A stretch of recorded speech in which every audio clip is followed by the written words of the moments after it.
जशी आमची लगबग चालू होती की आज बळीराजाचा दिवस असल्यामुळे त्याचा आज आमच्या घरातल्या सगळ्या महिला या पुरणपोळी करण्यात घराचे त्याच्यासाठी स्वागत करण्यासाठी उत्सुक होते। तसेच आमचे जेंट्स की त्याला सजवण्यासाठी त्याच्यासाठी त्याच्यानंतर त्याचे झूल त्याच्या सजवण्यासाठी झूल मोरपीस असं वेगवेगळ्या पद्धतीने त्याच्या सजवण्यासाठी जणू काही आमची दिवाळीच आहे आज। असा आमचा नाही तर त्याच्यामुळे आज आम्ही ओळखलं जातो इंजन बैलामुळं।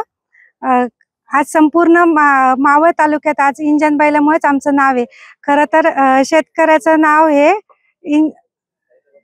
वर्षभर आम्ही ज्या सणाची उत्सुकतेने वाट बघत असतो, अगदी लहान मुलापासून ते आमच्या थोड्या मोठ्या माणसांपर्यंत या सणाची आवर्जून वाट बघतो, कारण की हा सण आमचा सण म्हणून ओळखला जातो, शेतकऱ्यांचा सण म्हणून ओळखला जातो।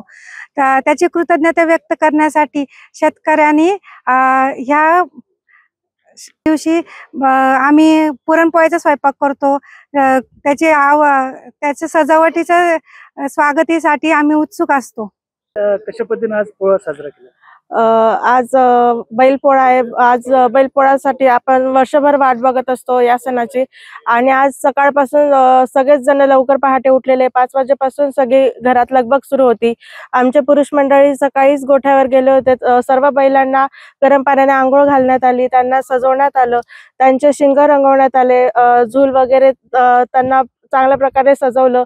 तसंच आपल्या घरातील महिलांनी सकाळपासूनच पुरणपोळीचा स्वयंपाक केला। आपल्या बैलांना खाऊ घालण्यासाठी सगळ्यांना उत्सुकता होती। आणि त्याचप्रमाणे सगळीकडे बैल आल्यानंतर त्यांचे स्वागत करून औक्षण करून त्यांना पुरणपोळीचा नैवेद्य खाऊ घालण्यात आला। अशा प्रकारे आम्ही बैलपोळा साजरा केला। वर्षभर बैल आपल्यासाठी राबत असतात, शेतात कामं करत असतात, त्यांची कृतज्ञता म्हणून सर्वजण बैलपोळा साजरा करतात। आता isakal.com आहे देशातील नंबर 1 ची मराठी न्यूज वेबसाईट। प्रत्येक अपडेटसाठी isakal.com ला नक्की भेट द्या।